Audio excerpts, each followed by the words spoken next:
We are back, and Curtis Blow. I know. I'm telling you, I'm breaking the old school. You know, Blake and Ryan, right there, they get a little bit, sassy about why you playing these songs. Hey. You can't beat these, man. And you know what his favorite play is? Right. The alley-oop. Absolutely. And I saw a heck of a one. Speaking of alley-oops. My man Ginobili, and there's somebody who gets the best seat in the house every time the AT&T Center is going Spurs style, and that's our man, the Spurs PA announcer and friend, Jonathan Sanford. Jonathan, Happy New Year, and welcome back to Laying Down the Law. I see you're already thinking about that alley-oop last night from Manu Ginobili. You see, that's my dude, though. Ginobili's my dude. Said, man, I was live in the arena. I saw it and got the opportunity to listen to you again. So it was great game. Yeah. And it was fantastic to get a win over a good Washington team, a team that is a great team in the East and a decent team for us to play last night. Coming in at 22-10 last night, Washington was not a bad team whatsoever. So, hey, to get a play like that and a win last night, man, it feels awful good to start a brand new year and to get out of December. Absolutely. However, getting out of December had a lot of theatrics of its own. How did it look from your perspective? I thought Tim Duncan should have had an and one to end the game. A heck of a tip being pulled by his jersey away from the basket. But the man who's going in, first time he gets an opportunity up to Springfield, Massachusetts in the Basketball Hall of Fame. I was all over the place running around when I saw that tip go in against the Grizzlies.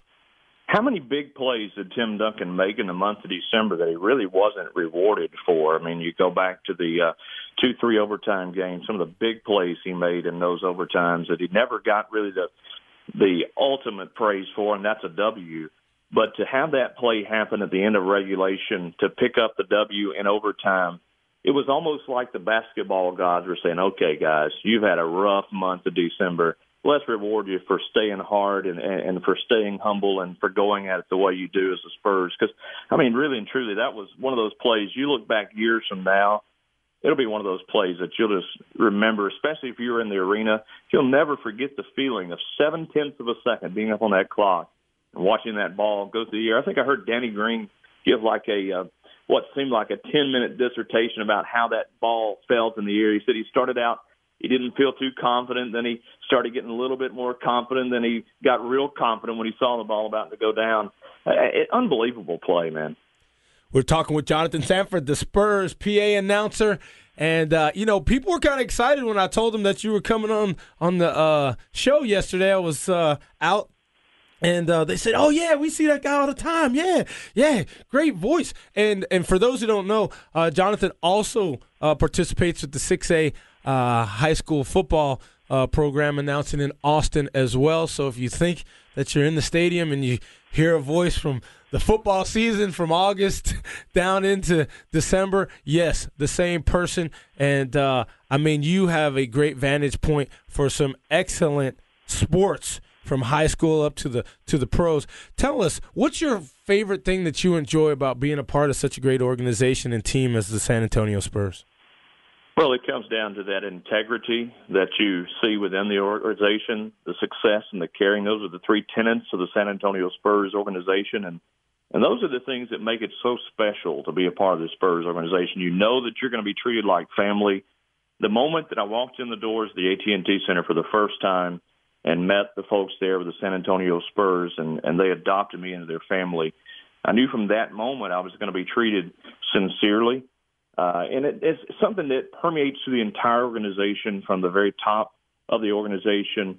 Certainly Peter Holt, R.C. Buford, Coach Greg Popovich, the entire organization, all the way down to concessionaires, the janitorial staff. Everybody buys into the same concept. And that's what, top to bottom, makes the Spurs organization, in my opinion, the best organization in sports today, because you have that consistency and you know how you're going to be treated. Jonathan, how about this? When the Spurs are not at full strength, yes, we've gone to the overtime games and we may have come up a point or two short. However, we're not getting blown out like when the Cavaliers, they don't have LeBron and Kevin Love. They're losing by 20 and 30 points. I think the depth is being built. Corey Joseph with an excellent effort last night. Danny Green, Ginobili, this team and Patty Mills coming back when they have Kawhi and Tony Parker, that is like a tremendous boost. Yeah, and Diallo playing well too. A tremendous boost. And Splitter, goodness, I got to say everybody. Yeah, well, they were. Yeah, but this team is 12 deep.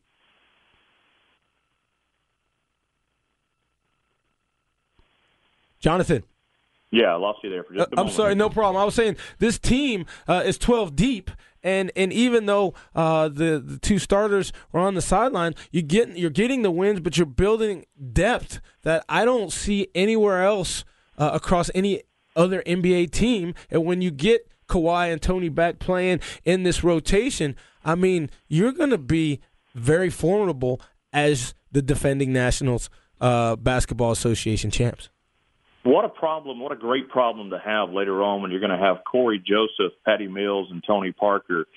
And as I consider Coach Popovich to be the mad scientist, it'd be funny to see him put all three of those guys out on the floor at the same time, have Corey Joseph playing some power forward. It's interesting. You look at like last night. Manu only had 5 points. Tim only had 4 points. But you had Splitter with 16, Bellinelli with 12, Joseph with 19, and not only 19, but he had 4 assists on top of that. Everybody, this team seems to find somebody to step up right when it's needed. Patty Mills finally he was 6 of 8 last night from the floor, 3 of 5 from three-point land. So you see guys stepping up throughout this stretch. Getting Patty back was huge, though, in terms of getting a little bit more depth there to that guard position. It's just special to see who can step up whenever it's needed. This happened a lot last year, and I wouldn't be surprised this year once everybody's healthy to see that rotation and the mad scientist that is Greg Popovich throw some interesting rotations out there just to see what guys do when they're on the floor together. Yes, sir. We're talking with Jonathan Sanford, who has the best, I believe, perspective to watch the San Antonio Spurs at home, as he is the PA announcer sitting right there in the middle. Your thoughts about the team chemistry, given the fact that the apparent starters have not been on the floor a lot, at least in the last month, and what to expect if you're a fan, as most people are in San Antonio, of the Spurs? Well, here's the thing that people need to realize. You go back 2 years ago, Corey Joseph spent some time up in Austin with the Austin Spurs. They were the Toros back then. Spent some time up in Austin there in the D-League, comes back, fills in for Tony Parker when Tony Parker was out during that season, comes back last year and kind of takes a little bit of a back seat to Patty Mills. Now, a lot of players would have kind of used that in a selfish manner and been upset that they took a backseat to somebody else. But as you see with Corey Joseph, he kept working hard, and now he's taking advantage of his opportunity. When you see guys do that within your team, it builds that chemistry that anything else doesn't quite do. And you've got guys like Corey Joseph that are going to work as hard as they're going to work and get those minutes, 32 minutes last night, and has been averaging, a great deal down this stretch. Once everybody gets back healthy, that's only going to benefit the team chemistry. And there's guys like Jeff Ayers, Austin Daye, who aren't getting a ton of minutes, but when they do get some minutes, they try to make the best of it. They're supportive on the bench. That's the thing about the Spurs. You don't see anybody sticking out with a sore thumb going, why am I not getting mine? And that's a big problem for a lot of teams right now, is people with that mindset of, why am I not getting mine? You don't see that with the Spurs. No, I don't think you do. And, you're right there. Tell us, what are some of the interesting things you get to hear and see from your vantage point right there at center court? Last night, Joey Crawford. What else? Isn't he something? I mean, he's been iconic, when it comes to... Last night, Joey Crawford actually apologized to us at the table. That was the first time in history that I've actually had him apologize for something. But he is such a neat individual. I respect the world out of Joey Crawford. A lot of people don't like him from time to time. He may get under somebody's skin. But one of the best things I get to see is that relationship between Coach Popovich and his players, the way he takes them under his wing. He's like a guy like Kyle Anderson. Last night, you watched that relationship between him and Coach Pop, the teaching that goes on. If you're a player and you want to be better, you want to improve, then you listen to every word that Coach Popovich says. You suck it up like a sponge, so to speak.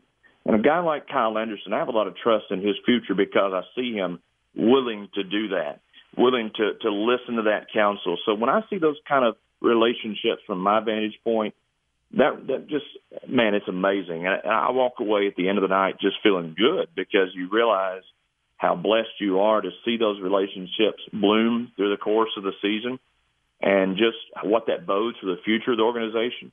Everything entitled to its own, that right there for me is a great benefit. Well, Jonathan, we certainly appreciate hearing the voice within the arena, the AT&T Center. And, I mean, it's just it is great to be able to work with you during the football season and then jump immediately into my Spurs jersey and get down the road and see you. Thank you for your hospitality. I look forward to seeing you back in watching some home Spurs game here in 2015 and into the playoffs as well. And, yes, we will certainly make a spot for you here in studio. Can't wait to do that as well right here on ESPN San Antonio.